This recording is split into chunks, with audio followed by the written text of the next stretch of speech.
The views and opinions of the hosts and guests are their own and do not necessarily reflect the views of the management and staff of Guardian Radio. Oh, yeah.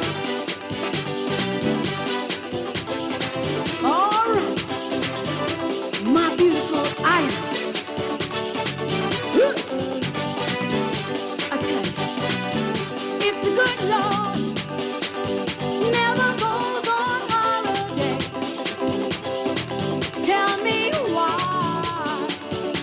he made the Bahamas. If the good Lord never used to come this way, tell me why he made these islands. Good yawning this morning, and welcome back to Guardian Radio 96.9 FM, your station for fresh news, smart talk all day. It is Thursday, the 16th of April, 2026, and you're on the clock with Erin Green. Today is nomination day. You may not have known that this morning when you took your first steps outside of your house, but you may have quickly realized that something special is happening today. Now, here's my thing. Sometimes the examples you need to understand what's happening around you, they just appear out of nowhere, right? Like, for example, I had a conversation planned this morning, but here's what we're going to start the show with. The question of, does the political class understand, is it aware of the space that it occupies, right? And that's a question that I'm going to have on my Get Any in studio. I don't know. They just don't like to be questioned. And I have some really good questions, right? Like, I want to ask questions. How much space does the political class occupy?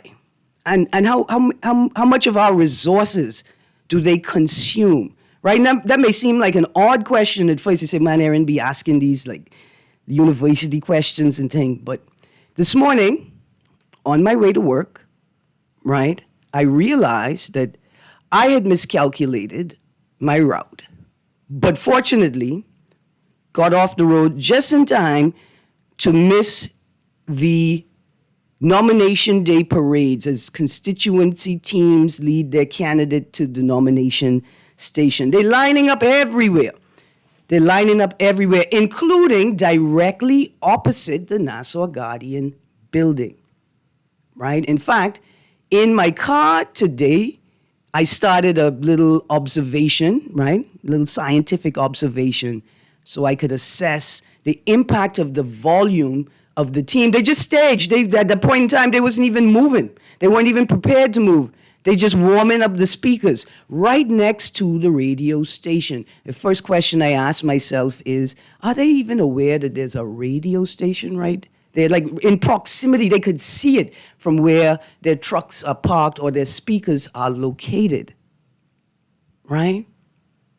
Is the political class aware of the space that it occupies? Then I looked at today's headlines. $74 million on travel in 4 years. And I think about all of the resources that are unavailable to the medical staff in this country, the healthcare professionals, in the public resources that do not exist but are required for the delivery of the services they provide. $74 million on travel. And then I saw this picture, sands, beaches and parks, nothing more than a political slush fund for the PLP. That's the caption. The pictures of two broken urinals that are at the Pinewood baseball field, still in a state of disrepair. And then I opened up today's Nassau Guardian, and I saw this headline. National exams date changed due to election. The Ministry of Education, Technical and Vocational, I'm going to edit it while we're reading. The Ministry of Education, Technical and Vocational Training has adjusted the 3 BGCSE national exams and 2 GLAT national exams due to the election date. The election will be held on May 12, 2026. The BGCSE Keyboarding Skills Paper 2 was rescheduled to May 1st at 9 a.m. and 1 p.m. The BGCSE Electrical Installation Papers 1 and 2 were rescheduled to June 8th. At the original time and place. The BGCSE Food and Nutrition Paper 2 was rescheduled to June 8th at the original time and place, and the GLAD Grade 3 Mathematics application was rescheduled to May 15 at the original time and place. The GLAD Grade 6 Language Arts Writing Skills and Listening Comprehension exams were rescheduled to May 18th at the original time and place. That's the end of the article. Note this, when it says at the original time and place, that is an indicator that the schedule for the national exams had been set well in advance, set for the national election, well in advance of the decision or the announcement of the decision. Let me be precise, the announcement of the decision to hold the election on May 12th. Is the political class going to consume everything in the country?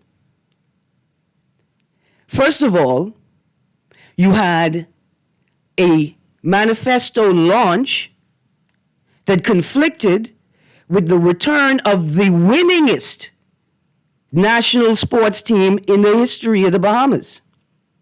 They have won more championships than the PLP have won. If you understand what I'm saying. Because y'all treat politics like a sport. Yet, the previously scheduled activity was postponed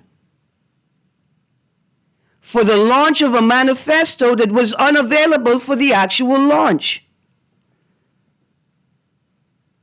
So the question I would suggest that you put to candidates that come to you seeking your support is, how much space does the political class occupy? And how much of ourselves are we required as citizens to give up, to sacrifice for the functioning of the political class? National exams date change due to election. Somebody say, morning, Erin, please play the little video. I don't know what the little video is. I got excited. Please tell, I got excited. I don't know what the little video is. So here are the questions. Go to the phone line, if y'all don't mind. Here are some questions for this morning's conversation. First, for nomination day, do you think we will see any changes at nomination? Will there be any surprises? Right? Will any of the major parties, the PLP, the FNM, and the COI, and I call them major parties because they are running candidates, I think, in every seat, and even the COI. Does COI have a candidate for every seat? And they have announced their campaigns well in advance, right, of the announcement of the election date. Now, last election season, we saw a coalition party emerge that fielded, I think, candidates in every constituency. And I wonder if we're going to see something similar this nomination day. Oh, texter, I can't go from the text line to Facebook, not while we're on the air. Will we see any new parties emerging? I know Adrian Gibson said that he is not running again. Minnis is still running as an independent. Will we see Leroy Major take the stage as an independent candidate in Southern Shores? Will the DNA make a surprise appearance? How many actual independents will we see nominating, and who should not get a nomination? I'm going to go to the phone line quickly. Good morning, caller. Hey, good morning, Erin. Good morning. How you do? Use the best place in the clear this model for me, Mo. Okay. All right. Now, election has all election has rules. I mean, there are obviously requirements for instance, to submit a file, right? Mm-hmm. Okay. Now, all of from the last 53 years of our existence, have you ever heard that somebody who a party who's a candidate running or ratified on a party needs to have a letter from that party in order to be nominated? Well, yeah. I mean, I think about it. I'm gonna say if that's the law. Hold on, I've never heard anybody. I've never heard anybody read a law, identify a law that says that the procedure for nomination requires a letter of endorsement from the party that you are being nominated under, right? I think it's implied that if you get there and there's no fussing and fighting, then you are the endorsed candidate for that constituency. However, though, because this is what I was getting to, after it appears, Leroy Major, his statement suggested that he had the rug pulled out from under him, right?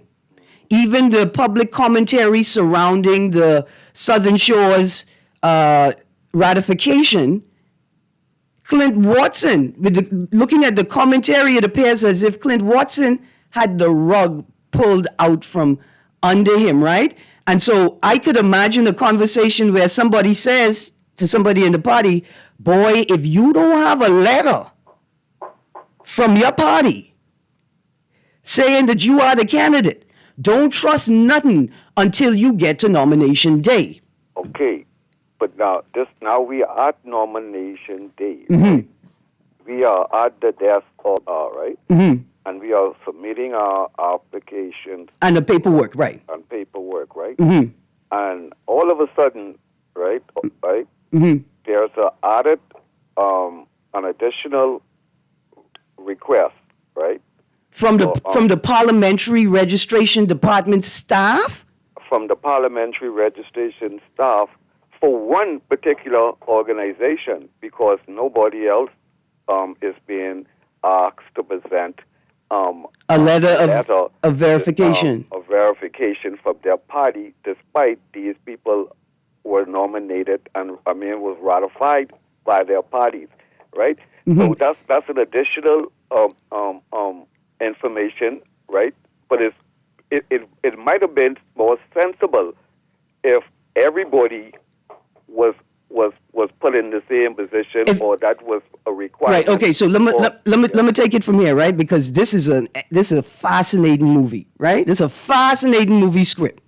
So the question is there a requirement as a part of the Parliamentary Registration Department's criteria for nomination day that individuals presenting themselves for nomination have a letter of endorsement from the party that they're representing? So that's the first question. Is that in law? Is that a requirement? The second question is one specific party being asked to present a letter of endorsement or verification from the party they say they're being nominated for? That's the second question, right? Then we have to answer those questions first. Like I tell you, this is an exciting movie. I like it. Now, here's why I intrigued, right?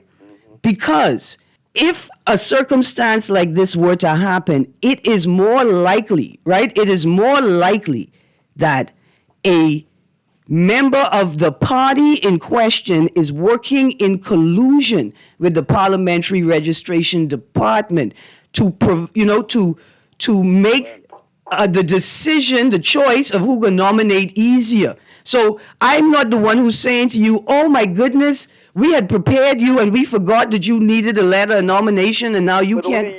But only you. Right, so that's a really, really interesting movie plot. You see what I'm saying? But the question I have to ask you is this now. Is somebody alleging that this has actually happened? Because nomination hasn't started yet, has it? It started from 9 o'clock or thereabout, and this is actually happened? No. You are alleging that it's happening. No. I'm not a legend. Did you see it? You heard it happen with your own ears? I watch it live with So here's what to do. on Lincoln Bay Live. Oh, Right? okay. I watch So it live here's what to do.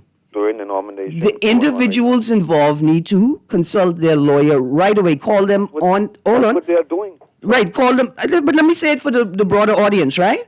Yeah.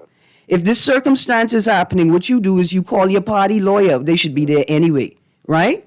You hopefully have captured video evidence of it happening, Yes. and you document that, and you make a complaint to the Parliamentary Registration Department. You make a complaint to the Ministry of National Security responsible for the Parliamentary Registration Department. And you sit with your lawyer and you determine if you're going to wait for them to respond or if you're going to go to the media. That's what you do. Well, you are definitely correct, but again, all of those things, I only possibly the first person maybe to bring it on the show, but it's already happening. All those things already. No, that's what you happening say is happening. Pause. Caller. That's what you say is happening, right? Mm-hmm. That's what you say is happening. I'm inside a studio looking at a microphone. I have no idea what's happening, and I didn't see what you saw. I didn't experience what you experienced. You see what I'm saying? So hold on. So we're having a conversation on the public airwaves, right, where we have a degree of responsibility, where I am required to say that this is an allegation that's being shared by a listener. Right. And hopefully the advice that I gave them, they will share with the relevant parties. Correct. I agree. There you go. Good. That's all, right? I definitely agree. But let me leave you on this note, right? Please don't make it as sweet as a joke as the first one. Because I know you could clear it up. But Erin, how could somebody, right, with an anklet bracelet, right, be employed inside critical areas like the Okay, I got you. register? Okay, pause. So it is allegedly. It is a question of the nature of the crime that resulted in them wearing the ankle bracelet, right? It's a question of the nature of the crime. If the crime is a petty crime, but they're required to wear an ankle bracelet, if the crime has nothing to do with the function of this, right, with the function that they provide in the particular government office, there is not necessarily a problem. Erin, I agree again on this, right? But see, we didn't know petty crimes, right? In this country, we don't put anklet bracelet on petty crimes. And then certain government departments are areas where people are very sensitive. So let me ask you one last question before we go, right? Because in this time, I think it's important for people to understand that we could talk about things once we shut you down, right? No. Of course, I'm not trying to shut you down. Have you formulated your concerns into questions that you can put to your specific candidate, other candidates, right, in other parties, so candidates in your constituency, candidates in other constituencies, directly to the party machinery and to the public, forums like this? Have you formulated your concerns into a statement that can be shared with other people? Yeah. You mean from a candidate, right? No, well, your concerns about the electoral process, about what's happening, what you assume or perceive or observe is happening at electoral spaces. Have you formulated those and presented them to an entity, an agency, a candidate? No, because I haven't done that to none of the candidates, right? Mm-hmm. Because as the atmosphere don't allow for those type of situations. That type of engagement, right? Mm-hmm. So that's why I try my best, right, to come on this areas where we know a lot of people are listening. Mm-hmm. Respectfully, right, Mm-hmm. and to try to voice my concerns or opinion respectfully, right? Because we know what the atmosphere inside this country is. Our politicians aren't people in this country who believe in having audience of where people could voice their concern. We don't have that type of atmosphere, right? We need to have that, right? I mean, that's possibly what we need. That is non-existent in this country. We see politicians every 5 or 4.5 years, and then every don't see them at all. they try their best to satisfy that a January. So yeah, I just love the Bahamas, and I want us to be. I want to see a country with working for the betterment of all Bahamians and all of our visitors, right? Yeah. But we can't continue to push the corruption that we see in this country and believe that can transform into a better Bahamas. I got you. know? Listen, I want to say thank you. I got some more callers, but I want you to continue articulating your thoughts and documenting them, because I tell you what, your voice will reach people that my voice will not reach. You know what I'm saying? Your voice will touch hearts that my voice will not necessarily touch. And I appreciate that you always take the time to articulate your thoughts. Thank you, Erin. Yeah, man. Thank you. Have a great day. You too. Let's go to the next caller, and then we go into this headline. Monroe rebukes COI leader warns against poll interference. Good morning, caller. Good morning, caller. You still there? Sorry, I missed you. Here we go. Nassau Tribune. Monroe rebukes COI leader warns against poll interference. National Security Minister Wayne Monroe yesterday warned against interfering with voters exercising their right to cast their ballot at the polls, days after Coalition of Independence leader Lincoln Bain urged Bahamians who meet non-English speakers at polling stations to report them to COI agents. Mr. Bain said people who cannot speak the Queen's English should not have a passport, and urged Bahamians who encounter such people to notify the COI. I always want to stick a pin right here to say, you, Mr. Bain, would also be disqualified from voting because it's no longer the Queen's English. It is now the King's English. He is the holder of the crown. The English belongs to the crown. You may not be Commonwealth of the Bahamas enough to vote either, Mr. Bain, if this is the state who many people thought they could discredit his capacity to lead because he has switched the W's and the V's. But it turns out that that's like a inherent linguistic trait among some of the people who are Bahamians.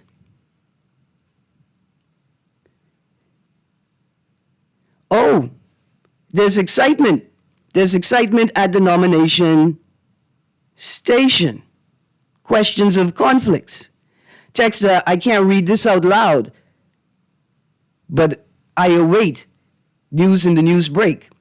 So whatever y'all do, we're not going to a break right now, but whatever y'all do, don't turn the dial, because I'm sure there's going to be some breaking news shortly. Let's get back to this article.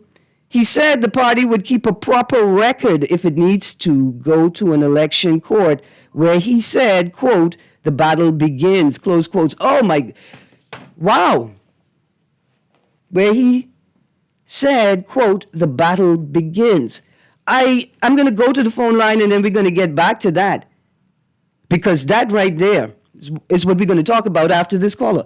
Good morning, caller. Thank you for your patience. Erin, good morning. I'm glad you called me uncle. I go run with that. Yes, sir. Listen up. You ask questions, and I want to just address, I don't know how much time, but let me just put this like this. Most candidates, I won't say all, they ain't coming on your show because you can ask the hard questions that Bahamians are feeling inside. So I think they're going to shy away from you because you may prove a little bit too challenging, okay? Now, you ask the question, how much space the political class occupy? I drive roundabout, and I'm looking at the space, and I see Mr. Mitchell he's bannered the whole roundabout with his images and likeness. He's taken up all the space, and that answers your question. How much space? They want all. Okay? Yep. You could clearly see by his behavior, if you give him a chance to run again, if he wins, he'll run again, and he'll probably try to run in his grave. That's how greedy they are. They're not concerned about the youth. And you could clearly tell, I think, but you have a prime minister anyway, he mentioned something about dirty campaign. Listen, they invented the art of campaigning dirty because I used to work with them. Now listen, just stick a pin, right? So I'm working on this project anyway. So I was tracking some articles. I think October 25, Davis uses the word feral to describe the nature of politics when engaged in a question of why more women are not engaging in politics. He said because it's feral, right? But then there's a 2017 article right after Davis was appointed interim leader of the PLP, right? Where he says, quote, I vow to cut off heads, close quotes, to save the PLP, right? Like you say, then there's a question of all of these social media pages with no political name attached to them, but pushing messages for political parties. Right, they're just talking about dirty politics. Sorry about that. Thank you for that moment. Yeah, but no, I'm glad I was able to bring that out to you. You know, but I don't know how far they're willing to go, but trust me, they will bend pretty low. And I really urge Bahamians to refrain from, like you're talking about a news article, to refrain from allowing these people to motivate you to become Lucifer. Because that's how they just thrive, on chaos.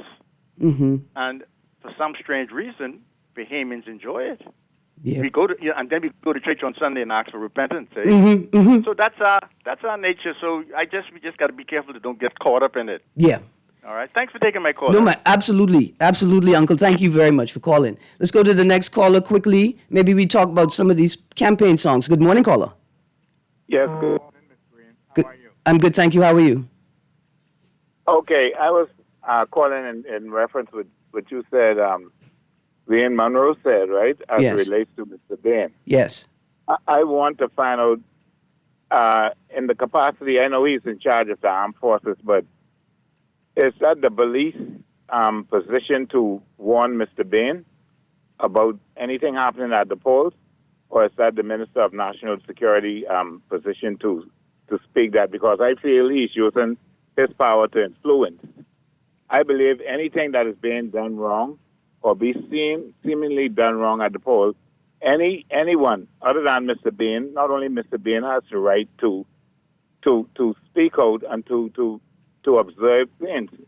I get mean, you. why is it that the Minister of National Security has to be involved with saying that? Okay. Is he trying to intimidate somebody? Okay, so watch this. I think that your question is a question worthy of debate, right? I think it's a question worthy of debate. Here's my answer. My answer is that as the Minister of National Security, the buck stops with him, right? Bang. He is responsible. The buck stops with him. The Ministry of National responsible, the Parliamentary Registration Department sits within that portfolio, right? So the buck stops with him. I think that this is why it's important for us to have conversations about the distinction individuals hold, right? So Mr. Monroe is speaking in his capacity as Minister of National Security. But I am sure Mr. Monroe have capable officers who are able to do their job. Okay. And to call it what To it make a is. proclamation of this nature. Which officer do you think, which rank in the force would... Come on. Oh, no, They this is have an a- important they have- question. they No, you can't raise... have- You can't raise such Okay, they have ASPs, right? Okay, so you think an ASP can make that type of announcement? Cool. Who would direct them to make the announcement? The Commissioner of Police? Well, yeah. What Okay. I'm trying to say. No, Let me. Okay, Miss Bain. Green. Hello. Hi, Green. I'm Miss Green. Good. Yeah, sorry, Miss No Bain. problem. What I saying too? I saw about a month or so ago, Mr. Monroe was telling the police to sue certain people. He said that... in his position. You remember with the two police officers who? Oh, with the video and the public interpretation of what they saw in the video, and then he had commentary. Yeah, see, okay. So pause. Stick a pin right there. You're making some great points. Let me draw. This is why it's very important, right, for us to have conversations about the distinction in roles and functions. I am a media host who has repeatedly questioned Mr. Monroe, right? And his decision to speak and whether he is speaking inappropriately or out of turn. So that's a good point that you make. However, right, I think in this particular instance, given what you're saying, that there are competent officers who can articulate a statement such as the appropriate way, I would argue that it is the role of the minister to make a statement like this, because police officers, you don't want police officers to be accused of playing politics. See, it is a neutral statement. In fact, I personally called on this show for Mr. Monroe to address this matter. And so I don't think it's appropriate to make a police officer make this statement. I think the minister is the appropriate. Don't cut me, right? Let me get this in. No. You hold on. You predicting the future. Don't predict the future. Okay. Let me just make this point. What is wrong with me if I'm at a poll and I believe something? I see some irregularities, right? Mm-hmm. What is wrong with me bringing that to citing persons? What is wrong? There's nothing wrong with you as a citizen who perceives or believes that they have observed an irregularity sufficient that the authorities should be aware of it. There is no problem with that, right? But, however, saying that a casual observation of one's use of the Queen's English on the voting line is sufficient proof to warrant identifying an individual as a potential fraudster in the election is ridiculous, because 95% of Bahamians cannot. It's not just that they do not, they cannot speak the Queen's English with proficiency. You, sir. See, make me in charge. Pause. Make me in charge of it. 95% of you would not be qualified to vote if the requirement was 100% proficiency in the Queen's English. Okay? You had the Deputy Director of Education, when being interviewed about a truancy exercise, say, we would have gone on a walkabout and we would have found 12 students. And guess what? They went on the walkabout and they found 12 students. The then Deputy Director of Education would be disqualified from voting. So does a citizen have the right, if upon observation they feel that somebody who's attempting to vote is not qualified to vote, do they have the right to bring their concerns to the press?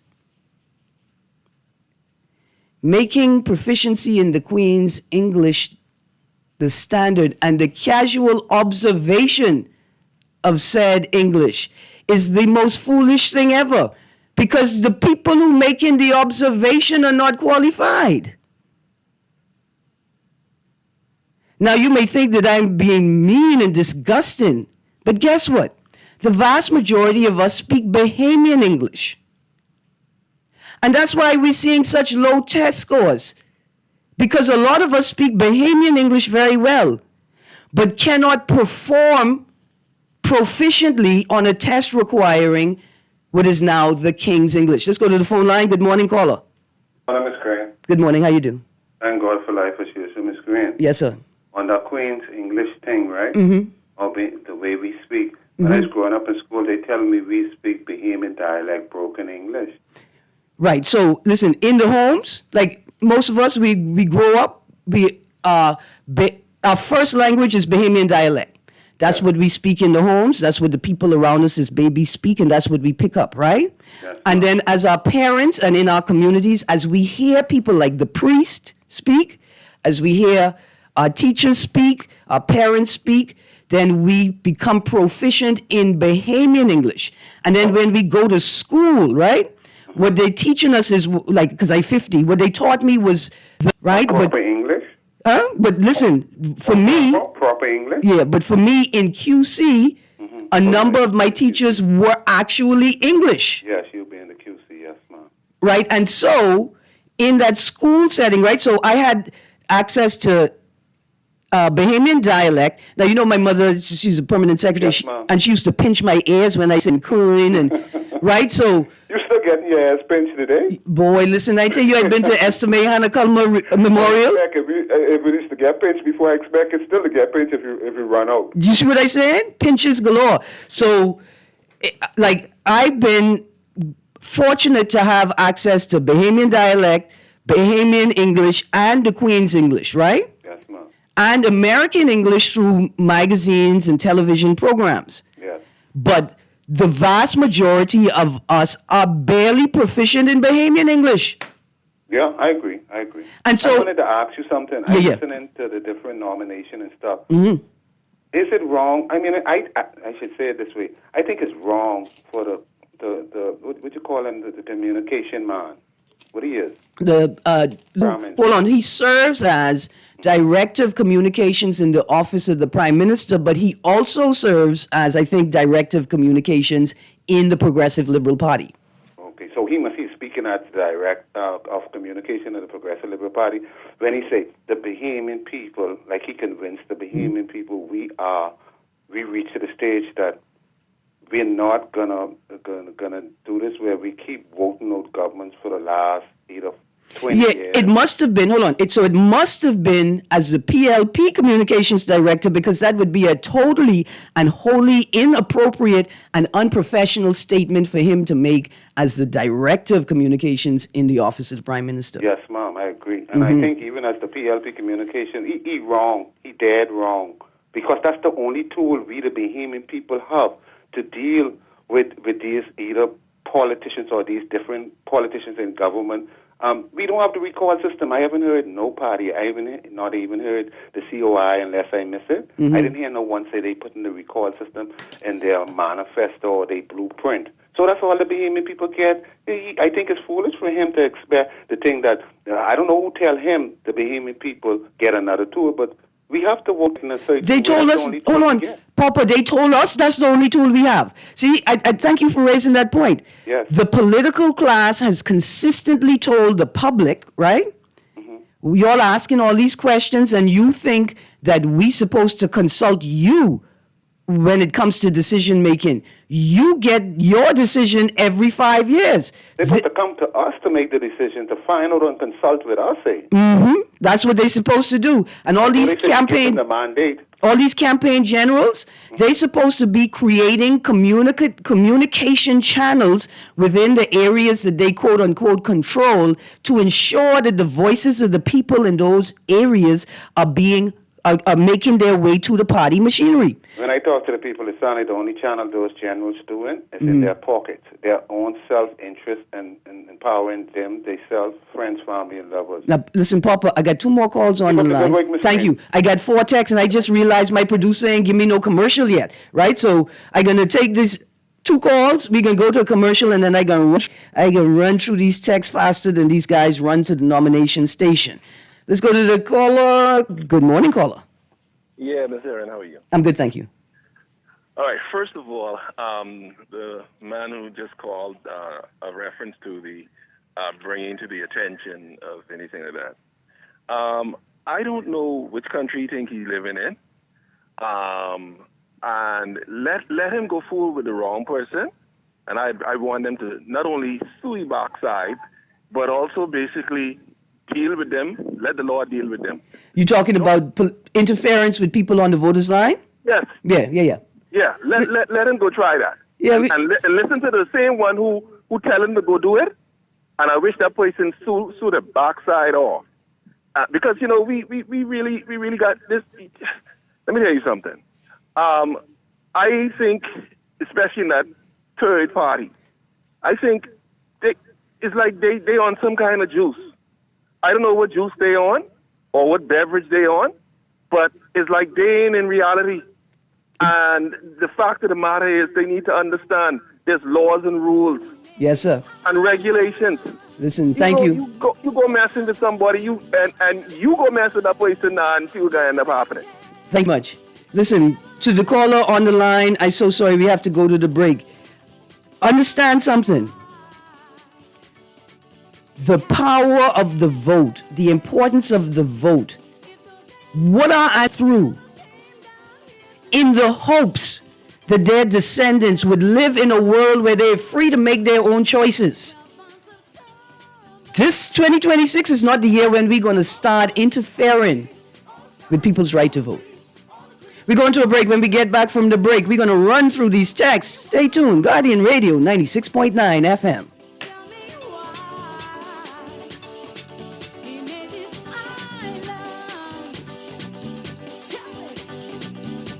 islands. Struggling to find your financial rhythm? Make that move to Fidelity and let us help you orchestrate your financial goals into perfect harmony with free financial coaching sessions. Make that move today. Call 356-7764. Fidelity, we're good for you.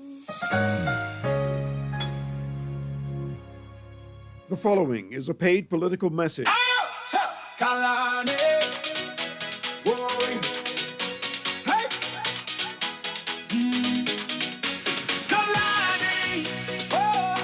The future is brighter. Vote for my diver. Hey, 'cause she is a fighter. Kalani. Hey, the future is brighter. If you need improvement, come join the movement. Come join the movement. Hey, you're looking for change, find it here. You're looking for justice, find it here. You're looking for truth, find it here. Vote for MacGyver. She's here for you. See it in Kalani. Change is here. Hey, hands in the air. See everybody in Kalani. Vote for MacGyver. She is a fighter. That was a paid political message. Love the show? Want to give your support? Become a sponsor today. Call 302-2300 for our rates and packages. That's 302-2300. Become a sponsor on Guardian Radio 96.9 FM. Fresh news, smart talk, all day. When it comes to hearts at Cleveland Clinic, you can't miss a beat. You seek the best care possible, work with the brightest minds, and leave no stone unturned to get to the heart of the matter. Because understanding is always the first step to overcoming. For every heart in the world, advancing the future of heart care at Cleveland Clinic today. This is definitely the time for BAMSI to continue to build on the progress that we've made. There's now drone technology. There's now year-round container farming. You have hydroponics. You have aquaponics. You have precision farming. There have been record numbers of enrollments, record numbers of flat fishing certifications. We've had record enrollments in our online courses. Students from across the family of islands. Because in BAMSI, we are not just cultivating produce, we're cultivating producers.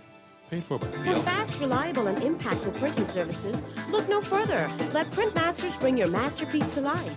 We stand by our quality products that is second to none. Our affordable pricing and friendly, efficient staff makes Printmasters the ultimate choice for all your printing needs. We can deliver any type of printing services, from banners to booklets to business cards. You name it, we can print it. Let Printmasters bring your masterpiece to life. Located in the Nassau Guardian Building, telephone 302-2361. Oh, yeah. All right. My beautiful islands. I tell you, if the good Lord. Good morning and welcome back to On the Clock with Erin Green. Listen, guys, we got a caller. The board is lit up. We're going to take this call. Good morning, caller. Thank you. Just quickly, Ms. Green. The other day I was listening to the news. I think it was Dwight Show, and he was playing the Prime Minister opinion on national lottery. Mm-hmm. Right, and I mean, because I didn't really, because I was in tune and I was trying to figure out if I heard him correctly, right? Mm-hmm. Did the Prime Minister, because I heard him, did the Prime Minister say something about if you had a national lottery, it'd be turning it over to unscrupulous people, like people, you know what I mean, corrupt people. I mean, because if he did say that, what exactly is he saying? I mean, you know what I mean? Is he saying that if you turn it over that the government is unscrupulous and corrupt? I mean, All right. get it because Listen. So I did not hear that specific statement. I'm going to be honest with you how I'm thinking about it right now. The media would have highlighted that. The media would have highlighted that if that's what he said. But further to that, right, just over the last few days, if not last night, it was Tuesday night, I read through a series of articles on the national lottery conversation, right? Okay, PM and church leaders reject FNM lottery plan. No, what I remember, here's what I recall the Prime Minister saying. So the Prime Minister, in responding to Michael Pintard, right, critiqued when Michael Pintard gave a list of jurisdictions that his government, his administration would refer to model a lottery for the Bahamas, right? And he said, he laughed and said, anything here. Look at the Dominican Republic on the list. How he could put the Dominican Republic on the list? He don't know that their national lottery failed because of fraud and scandal and malfeasance. What happened? They gonna do the same thing here, eh? I'm paraphrasing wildly, right? But read these articles. Hold on. Read these articles. PM and church leaders reject FNM lottery plan. FNM pledges national lottery. You read those two articles, eh?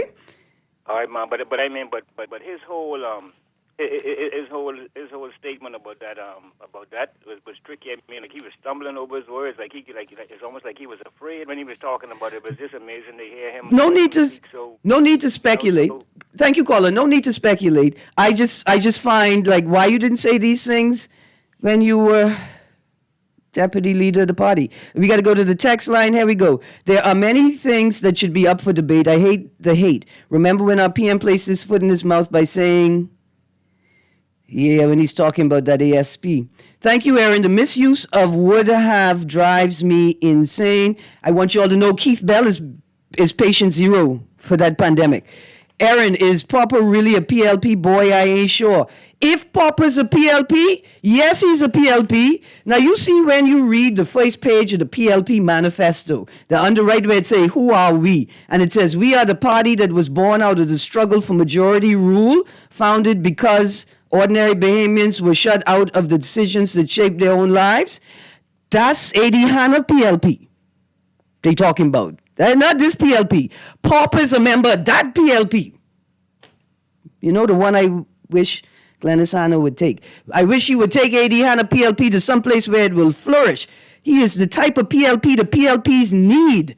Miss Green, the people have reason to believe hanky-panky is going nuts. Listen, it is easy to speculate when there is a lack of clarity, right? And that's why we continually, or I do, demand for clarity in state and national processes and utterances. Here's another text. Well, I hope they know all Bahamians will be watching, interfering, recording, and reporting anyone who is suspect on election day the previous.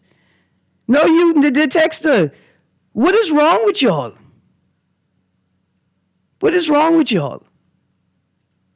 Be careful what y'all say online. It's the Minister of National Security's job to address this matter. It's not a matter of political interference. That's his job.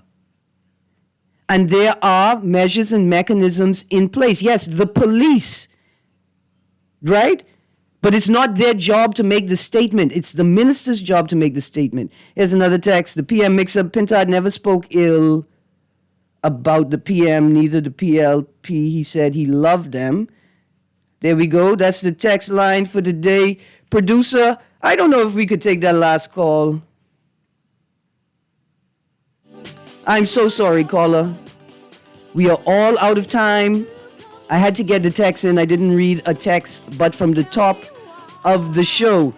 We have so much more to talk about, right? So many questions I want to ask. I got lists and lists of them, especially for the candidates, right? How will you balance your obligation to Constitution, to party, to cabinet, to constituents, and to your personal belief? How will you balance these obligations? Candidates have been, you have to think about, because you've been doing it already in preparation for this nomination. How will you cause and compel others to discipline themselves, to moderate their behavior, to govern themselves? Right? And how will you ensure that your administration can move at the pace of its own policies? See, that's a pertinent question. The PLP couldn't even get the manifesto ready for the manifesto launch. And now, we have to delay some aspects of the national exams to accommodate the election. A date that could have been chosen at any time, right? Like the date could have been any day, except a Sunday. Because we love the Lord so much. Except when it comes to politicking. You know what I'm saying? Anyway, blame the producer. I love this song. This song right here, this is us, Bahamas. This is us. Y'all have a great day, because Guardian Radio AM with C.A. Nuri is up next.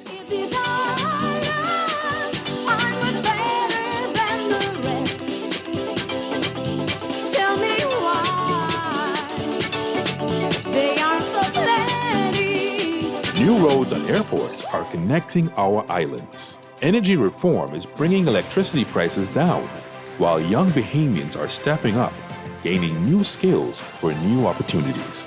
Respect for workers. Support for entrepreneurs. We're modernizing energy and infrastructure across our islands and preparing Bahamians to succeed in a new economy. Transformations this big take time. Let's choose progress. Paid for by the PLP. This is Guardian Radio 96.9 FM, streaming on GuardianTalkRadio.com and the Guardian Radio app, Nassau, Bahamas.